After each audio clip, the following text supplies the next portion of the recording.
open court, and that he will exercise his powers impartially and conscientiously. End of quote. Pursuant to Article 31, paragraph 6 of the statute, that same provision applies to judges ad hoc. Before inviting Mrs. Pillai and Mr. Kress to make their solemn declaration, I shall first, in accordance with custom, say a few words about their career and qualifications.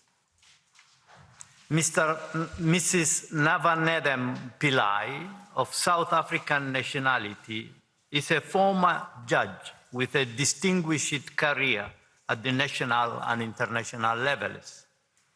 After obtaining her law degree at Natal University in South Africa in 1965, she practiced as an attorney for 28 years, inter alia providing legal defense for opponents of apartheid and handling seminal cases on the rights of political prisoners. Well, just listening there to some of the opening remarks at the beginning of this hearing. We'll go back now to our correspondent, Wayne Hay, who's just outside that courtroom in The Hague.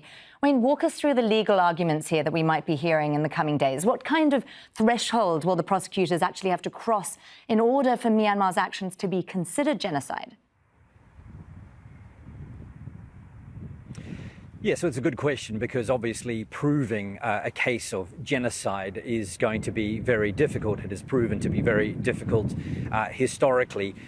The Gambians are saying similar things to what has been said by many other organisations over the past couple of years that have conducted extensive investigations, written very detailed reports about what has happened in Rakhine State, alleging crimes against humanity, alleging genocide, including the United Nations own investigation team, its fact-finding mission, found that they said that there was genocidal intent in some of the actions undertaken by the security forces in Rakhine State and also the Myanmar government. Well, the Gambians, on behalf of those OIC member nations, are saying all of those things, but they're going further as well, saying that not only was there intent, but there were genocidal actions undertaken by those security forces when they went through those Rohingya villages, conducting so-called clearance operations, destroying entire Rohingya villages, murdering, raping women and girls. So they are backing up those claims that have been made by many other organisations, many other people,